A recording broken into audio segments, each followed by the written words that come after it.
예, 오늘은 느헤미야 이제 전반부 모든 하나님께서 자기에게 맡기신 바 된 사역을 다 마쳤죠. 기본적으로 중요한 것 예루살렘 성벽을 재건하고 그 다음에 문들을 다 고쳐서 이제 모든 것이 다 완성이 됐습니다. 그래서 이제 중요한 것은 외형적인 요즘 말하면 하드웨어는 뭐 준비됐다고 하지만 이제 내적인 그러한 영적인 면에서 정말 하나님 앞에 헌신되어지는 시간이 필요합니다.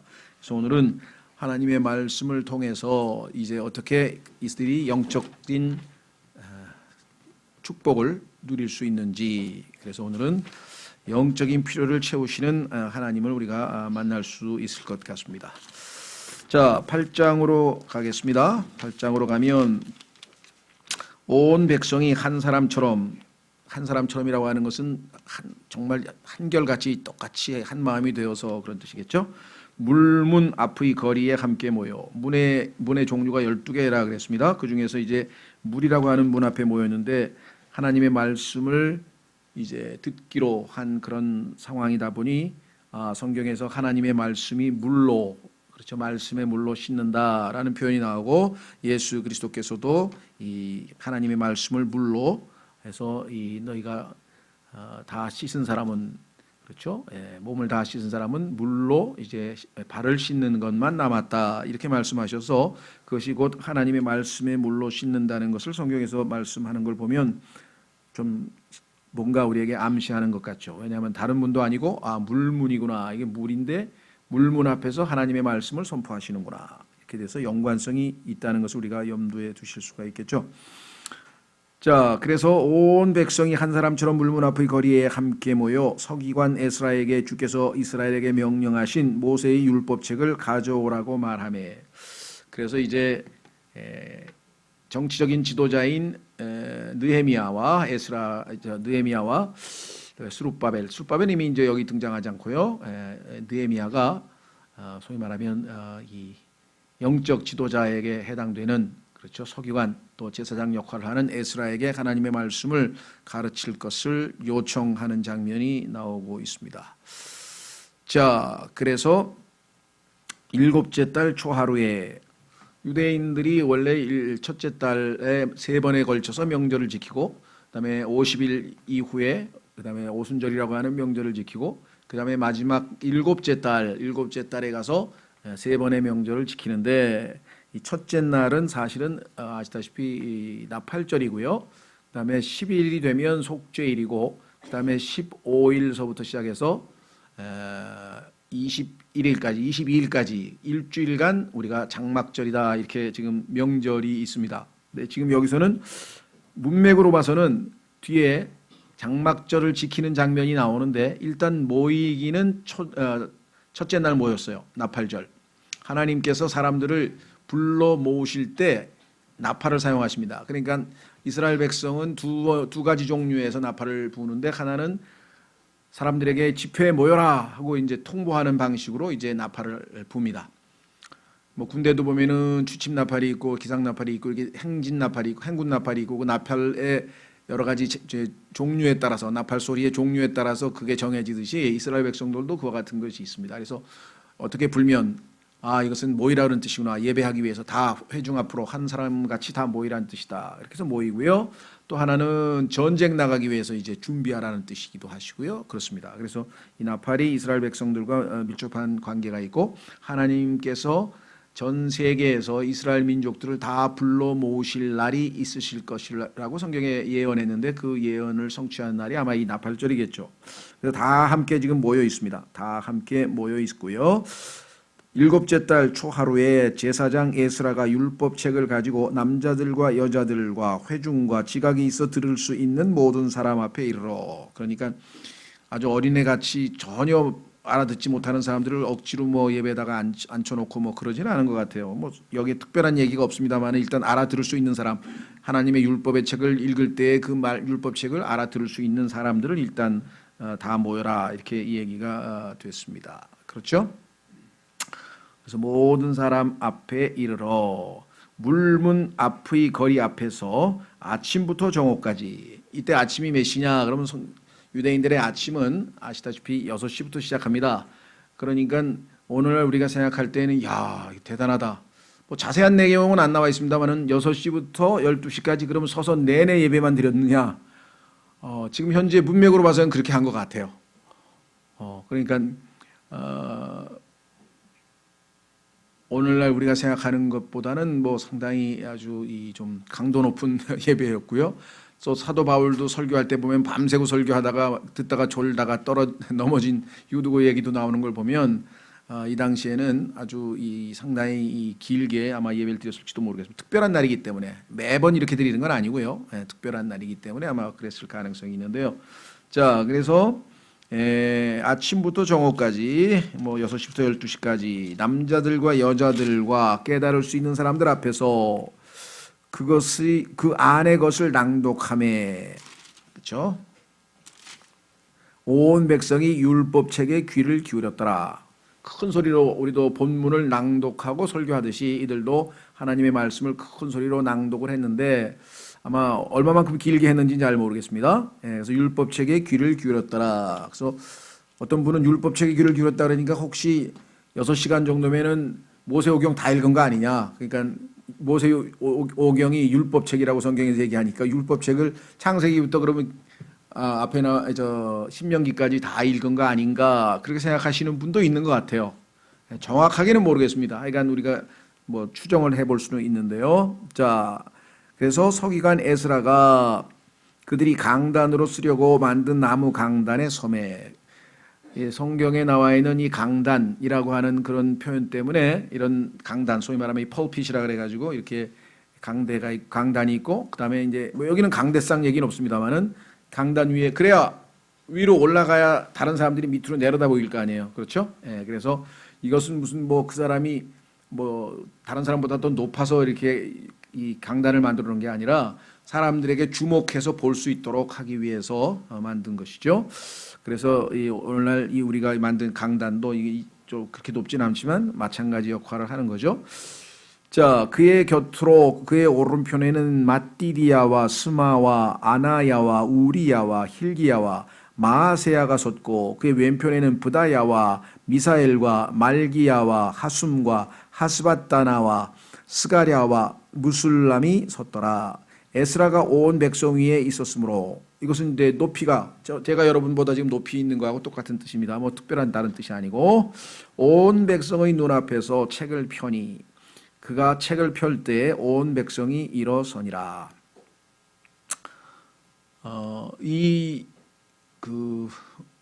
그것을 본으로 해서 상당수 뭐 많지는 않습니다만은 이 교회들에서도 하나님의 말씀을 본문을 읽을 때에는 다 일어나서 말씀을 듣고 앉는 그런 교회들도 있습니다.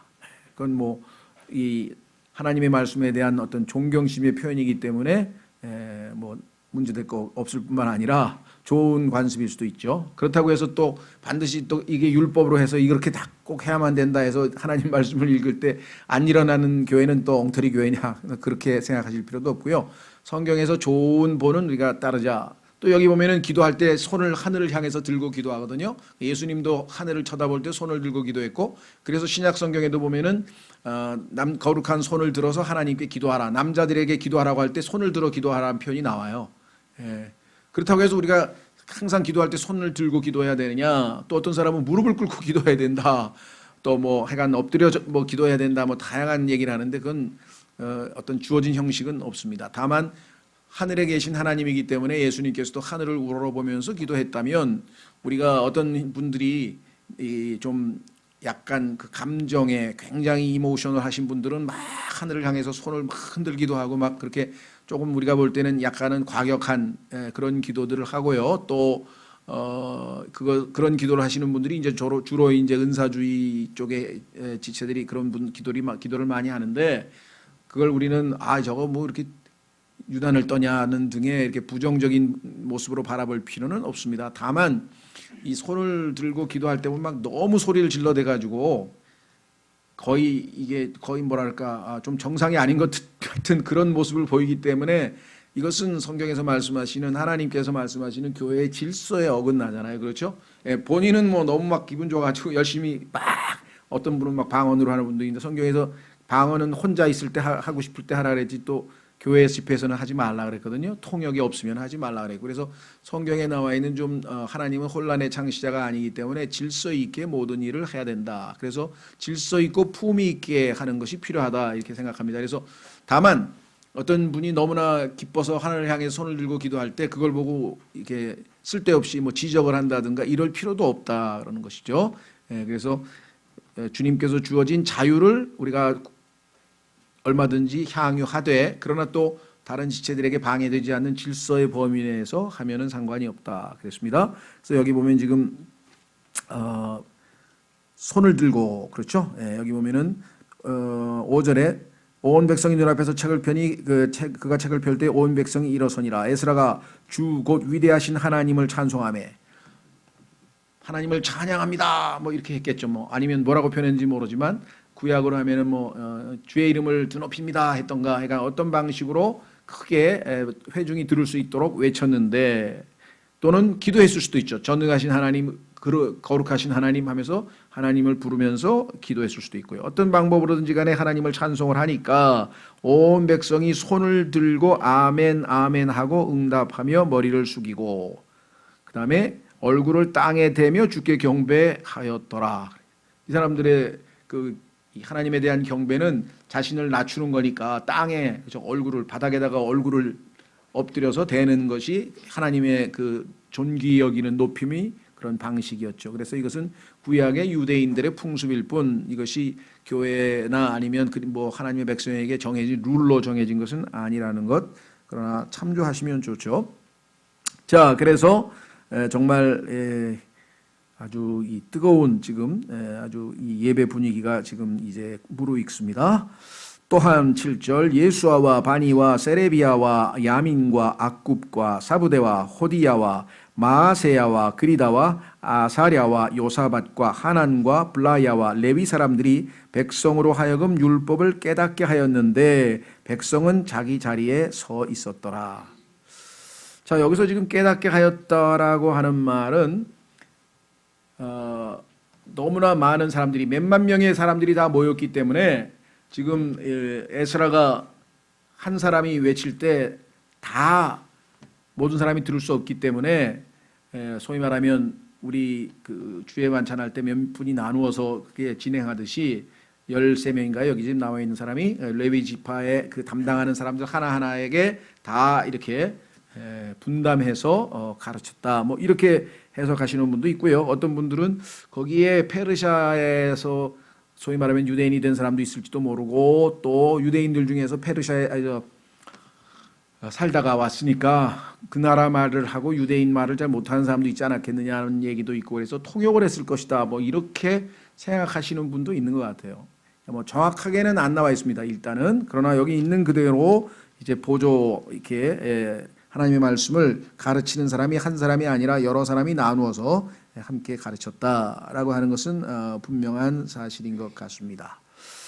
자, 그래서 중요한 거는 깨닫는다는 말이 깨닫는다. 자, 지금 아까 우리가 2절에도 지각이 있어 들을 수 있다. 깨닫 understanding이라는 말이 나왔고 그 다음에 3절에도 나왔고 7절에도 나왔고 8절에도 나왔고 또 12절과 13절. 그러니까 여기서는 말씀을 깨닫는다. 하나님의 말씀을 깨닫는다는 말이 6번이나 반복된 걸 보면 예배에 있어서 가장 중요한 거는 말씀을 깨닫는 겁니다.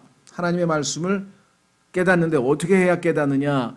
의미를 잘 설명을 해줘야 되겠죠. 물론 듣고 바로 깨달을 수 있는 명쾌한 것도 있죠. 그러나 또 의미를 설명해야 알아들을 수 있는 게 있죠. 그래서 8절에 보면 사역에 있어서 가장 핵심적인 것은 못 알아듣는 사람에게 무슨 말인지 못 알아듣는 사람을 놓고 그 사람들에게 반응을 기다릴 수는 없잖아요. 그렇죠? 듣고 아 이거였구나 하고 마음에 뭔가 깨달아야 뭔가 반응이 나올 거라는 거죠. 그래서 8절에 이와 같이 그들이 하나님의 율법에서 책에서 명료하게 낭독하고 이제 예를 들면 본문 한 구절을 읽었습니다. 잘 읽어주고 그 다음에 어떻게 했는가 의미를 알려주어 이것은 이러이러한 뜻입니다. 그렇죠? 예, 그렇게 해서 설명을 해줬습니다. 예를 들면 예수님께서 허리에 수건을 두르시고 제자들의 발을 씻기셨습니다. 그래서 예수님께서 나중에 너희도 이와 같이 하라라고 얘기를 했을 때 그것이 그러면 우리 그리스도인들도 다른 지체들을 섬기기 위해서 그 다른 지체들의 발을 직접 씻어주라는 뜻이냐? 문맥에서 보니까 예수님께서는 그것을 비유라고 그러니까 뭐뭐처럼 그렇죠. 장미처럼 아름다운 여자 그럼 그 여자가 진짜 장미냐? 그럼 장미는 아니죠. 장미는 아니지만 장미처럼 여러 가지 이 특징들을 가지고 있다는 얘기죠.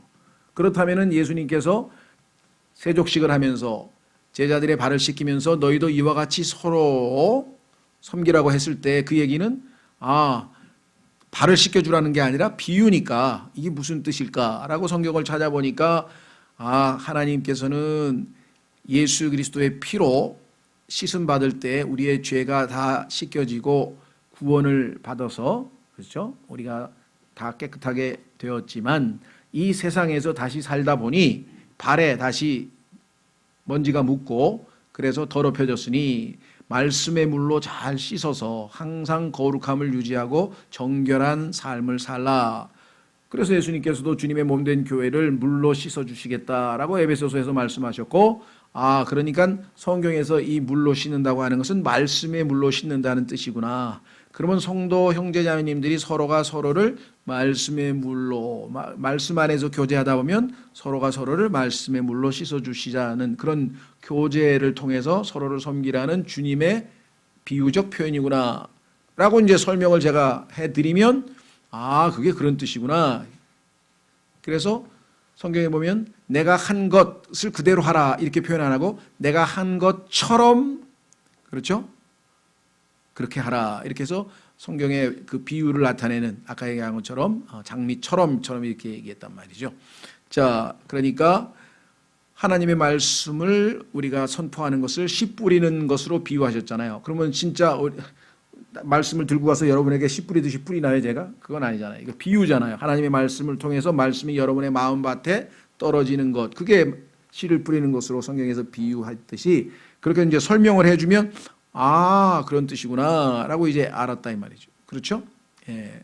지난번에도 기억나시는지 모르겠습니다만은 지난주에도 부활에 대해서 얘기할 때 예수 그리스도께서는 우리의 범죄로 인하여 내어 드려지고 우리의 칭의를 위하여 일으켜지셨느니라.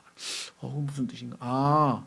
우리의 죄값을 다 갚으셨기 때문에 이제 예수님께서 부활하셨으니까 우리가 100% 완전히 의롭게 되었다. 더 이상 갚을 빚이 없다.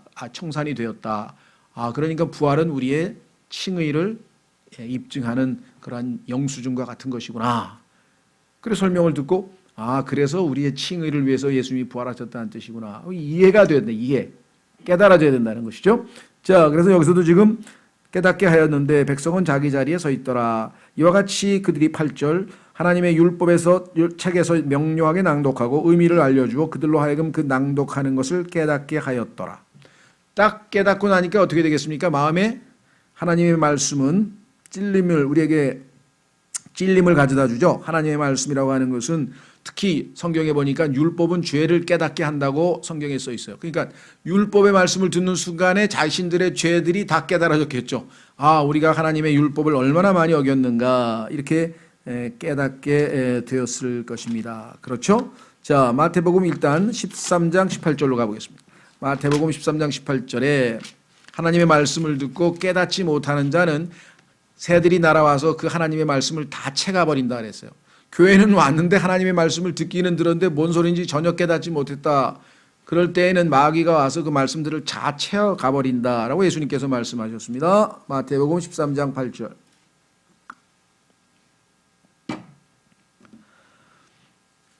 씨 뿌리는 자의 비유에서 그러나 다른 것은 좋은 땅 속에 떨어짐에 그러면서 죄송합니다. 18절.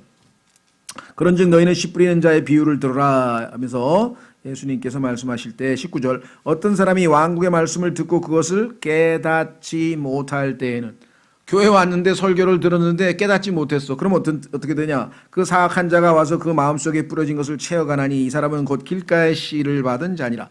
마음의 상태가 하나님 앞에 순수하지 않아서 마음밭이 상태가 좋지 않아서 하나님의 말씀이 깨달아질 수 있는 영적 상태, 마음 상태가 아닌 경우도 얼마든지 있을 수 있다라고 성경에서 말씀하고 있다라고 하는 것이죠. 자, 그래서 예수님께서 자주 물어봅니다. 너희가 못 깨달았느냐? 깨닫지 못하였느냐? 깨닫지 못하였느냐? 이렇게 자꾸 물어보신다.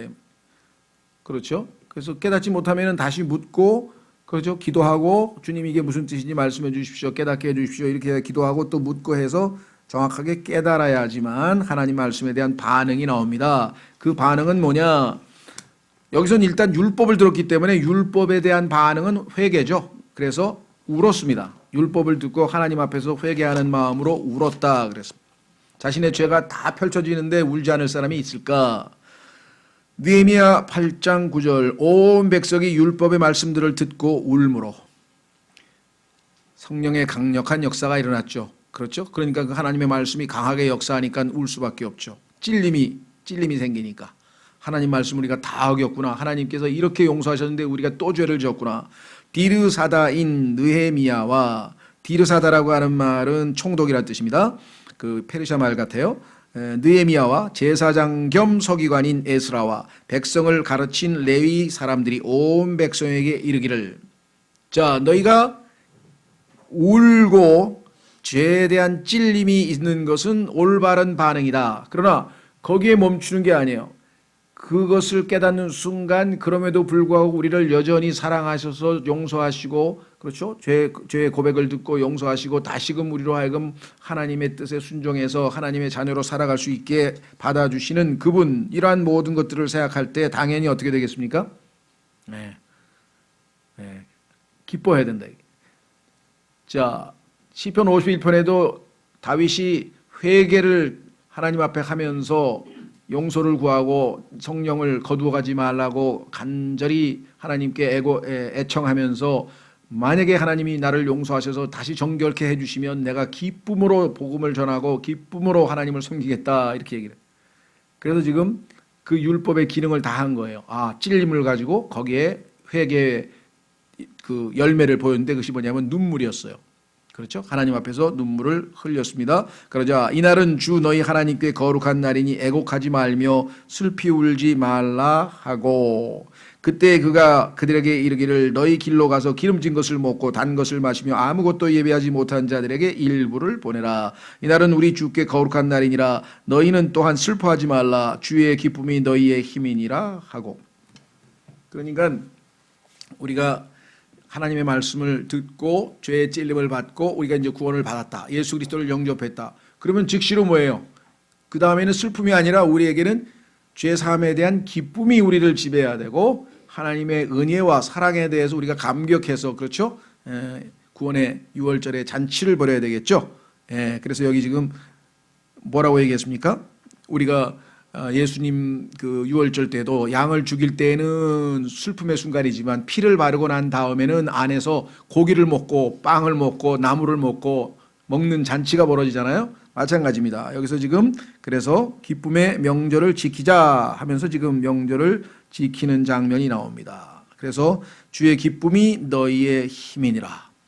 이제 너희가 예수님 믿기 전에는 너희가 힘도 없는, 즉 죄를 이길 힘도 없고 시험에 이겨낼 힘도 없고 쉽게 무너지던 자들이었지만, 이제 예수 그리스도의 피로 죄사함을 받고 너희가 이제 구원 얻은 하나님의 자녀가 되었으니 주님이 주시는 기쁨을 누리라. 그리하면 너에게 강력한 힘이 있는, 그렇죠? 죄를 이길 수 있는 힘 있는 그러한 그리스도인의 삶이 있을 수 있다. 그래서 너희는 또한 슬퍼하지 말라. 주의 기쁨이 너희의 힘이니라 하고.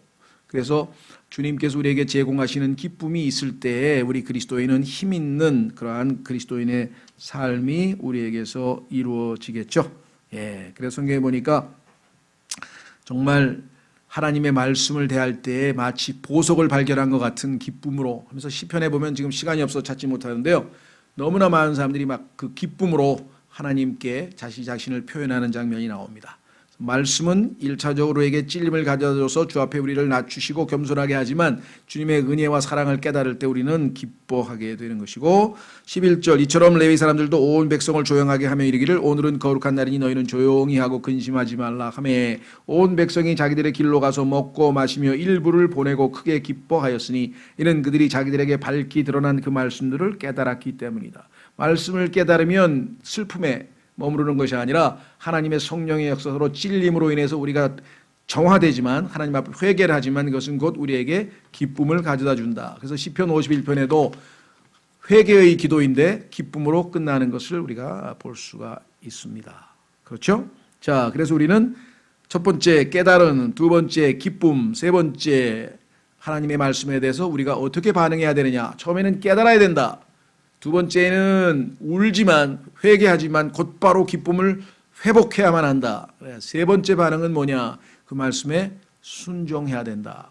자, 그래서 13절부터 이제 순종하는 장면이 나옵니다. 둘째 날에 온 백성의 아버지들의 우두머리들과 제사장들과 레위 사람들이 율법의 말씀들을 깨닫기 위해 함께 서기관 에스라에게로 모여 주께서 모세를 통하여 명령하신 율법에서 기록된 것을 찾은즉 이스라엘 자손은 일곱째 달 명절에 초막에 거할지니라 하였고, 하나님의 말씀을 보니까 초막절을 지키려고 하는 명령이 있다는 사실을 알게 되었고, 또 그들은 자기들의 모든 도시와 예루살렘에 널리 알리고 선포하여 이르기를 산에 가서 올리브 나무 가지와 소나무 가지와 은매화 가지와 종려나무 가지와 무성한 나무들의 가지를 가져다가 기록된 대로 초막을 지으라 하라 하였더니, 이에 백성이 나아가서 그것들을 가져다가, 그렇죠, 하나님의 말씀에 명령한 대로 이제 순종하는 거 보세요. 이제껏 명절들을 안 지키던 사람들이 드디어 이제 하나님의 말씀에 귀를 기울이고 이제 영적인 부흥을 가져오게 되는데 순종하기 시작합니다. 자기를 위해 초막을 짓 때 각 사람이 자기 집 지붕 위에나, 이들의 지붕은 우리로 치면 좀 옥상 같은 식으로 돼 있어요. 그렇기 때문에 그 위에서 지을 수 있죠. 그다음에 자기 뜰에나, 어떤 사람은 뜰에다 짓기도 하고 하나님의 집 뜰에나 물문 거리에나 혹은 에브라임 문 거리에 짓고, 포로 생활에서 벗어나 돌아온 자들의 온 회중이 초막을 짓고 그 초막 밑에 앉았으니 눈의 아들 여호수아 시대로부터 그날까지 이스라엘 자손이 이같이 행한 적이 없었더라. 자, 여기서 오해하시면 안 됩니다. 이같이 행한 적이 없다고 했을 때 그럼 이때까지 한 번도 이 명절 안 지켰다는 뜻이냐? 그런 건 아니고요. 명절을 지키긴 지켰는데 이렇게 기뻐하면서 말씀에 반응하면서 막, 우리도 그렇죠. 늘 예배를 드리지만 어느 예배는 특별히 막, 그렇죠. 뭐 우리가 예를 들면 뭐 수련회 같은 데 가서 뭐 집중적으로 말씀을 연구하면서 더 뭐 기뻐할 수도 있다든가 뭐 그런 뜻입니다. 그래서 여기서 이같이라고 하는 것은 이렇게 진정성 있게 뜨겁게 간절하게 예배 드린 적이 그저 별로 없었다. 왜? 해봐야 그냥 형식적인 형식으로 밖에는 안 드렸기 때문에 거기에 심히 큰 기쁨이 있었더라. 심히 긴 기쁨이 있었더라. 또한 그날 첫째 날부터 마지막 날까지, 자, 일주일간이니까요. 그래서 첫째 날 하나님께 예배하고 그 다음에 마지막 날 예배를 드리는데 모이기는 매일 모였어요. 보세요.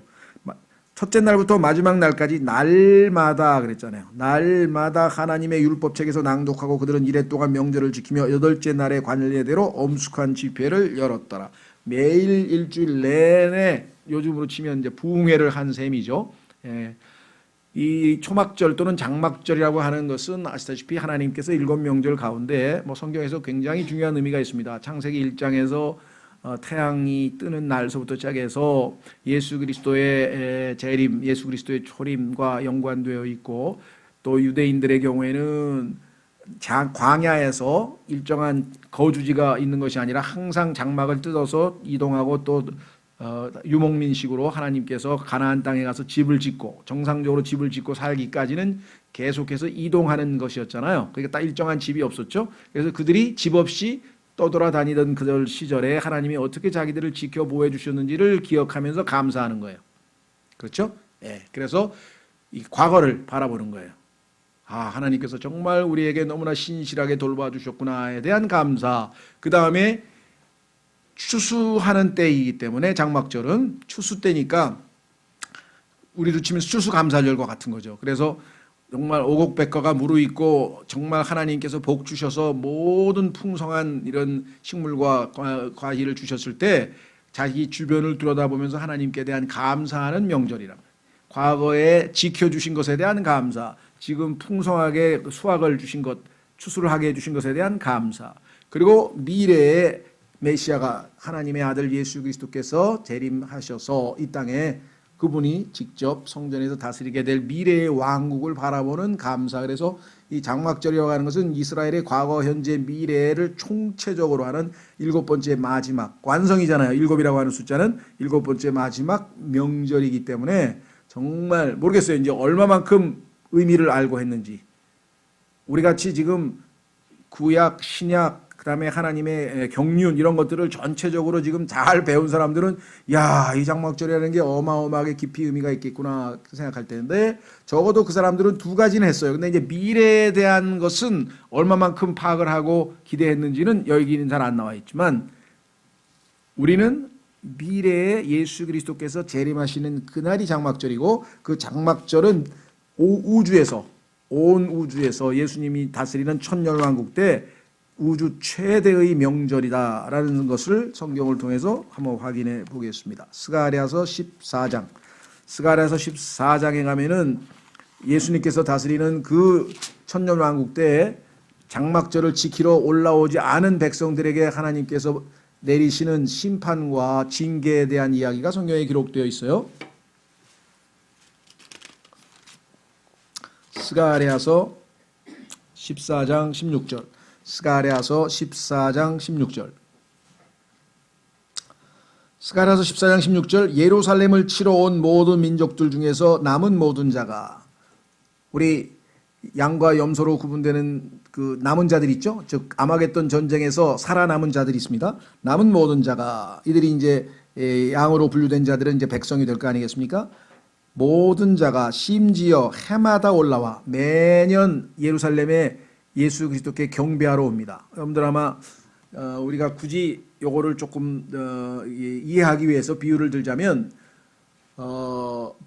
중국이 대국이었죠 예전에. 그래서 주변에 있는 모든 여러 이 식민 국가들이 있어요. 그 중에는 우리는 조선도 거기에 포함되어 있잖아요. 그러면 해마다 그 사절단을 보내서 선물을 황제에게 바치러 가잖아요.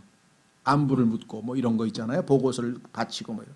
그러니까 예수 그리스도께서 다스릴 때도 마찬가지. 예를 들면 12권역으로 나누어져서 1월 달에는 뭐 극동아시아에서, 2월 달에는 동남아시아에서, 3월 달에는 뭐 호주에, 오세아니아에서, 4월 달에는 남미에서, 5월 달에는 북미에서 뭐 이렇게 해서 모든 지역에서 다 예수 그리스도께 12달 매달 이 사절단이 와서 예수님께 경배하러 올라오는데 특별히 한꺼번에 다 올라가는 날이 있어요. 이게 장막절이에요. 여기서 있잖아요. 해마다 올라와 그 왕 곧 만군의 주께 경배하며 뭐라 그랬습니까? 장막절을 지키리라. 유대인들이 그냥 지키고 끝나는 게 아니라 이게 얼마만큼 미래적 의미가 있는가. 땅의 모든 가족들 중에서 누구든지 그 왕 곧 만군의 주께 경배하러 예루살렘에 올라오려 하지 아니하면 바로 그들에게 그분께서 비를 내리지 아니하실 터인즉. 옛날에 우리나라도 왕이 하늘이 노하셨다 그래서 비가 안 내렸다 그래서 막 기우제도 드리고 그랬잖아요. 근데 실제로 여기 보니까 비가 안 오면 농사를 못 지으니까 얼마나 고통스럽겠어요. 만일 이집트 가족이 올라가서 거기에 이르지 아니하면 비를 받지 못하리니 주께서 장막절을 지키러 올라오지 아니하는 이 교도들을 칠 때에 내리실 재앙을 거기에 내리시리라. 장막절을 지키러 올라오지 아니하는 모든 민족들이 받을 벌과 이집트가 받을 벌이 이러하리라. 가뭄이라 이 말. 자, 그래서 우리는 장막절이라고 하는 것을 이스라엘 백성들이 지금 하나님의 율법책에서 읽고 순종하여 지키는 장면까지 보았습니다. 자, 그래서 우리는 하나님의 말씀에 대해서 우리는 반응해야 된다. 첫째, 깨달아야 된다. 두 번째, 어떻게 해야 됐습니까? 깨닫는 것은 우리의 머리를 통해서 이해를 해야죠. 그 다음에 거기에 찔림이 와서 울고 기쁨이 회복이 되니까 우리의 감정이죠. 그렇죠? 우리의 지성도, 우리의 감정도, 그 다음에 우리의 뭐가 필요합니까? 순종하려면 의지가 필요하죠. 그래서 우리의 지정의, 이거 성경에서 보면은 마음이에요. 마음을 다하여 주님을 사랑한다는 얘기는 성경에 보니까 마음은 지정의 세 가지로 구성되어 있어요. 성경에 보면 마음으로 깨달았다, 마음으로 찔림이 왔다, 마음으로 작정했다. 그 세 가지 동사를 보면 지정의, 인격, 전인격이라 그러죠. 우리의 전인격을 다해서 마음으로 주님을 사랑하는 것, 이것이 하나님의 말씀에 대한 반응으로 오기 때문에 우리의 영적 부흥은 하나님의 말씀으로부터 시작이 되고 그 말씀을 깨닫는 것으로부터 시작한다 그랬습니다. 그래서 느헤미야 8장은 정말 우리에게 오늘날 교회 시대에 그대로 적용할 수 있습니다. 그렇죠? 바로 우리에게 적용할 수 있는 아주 위대한 말씀인 것 같습니다.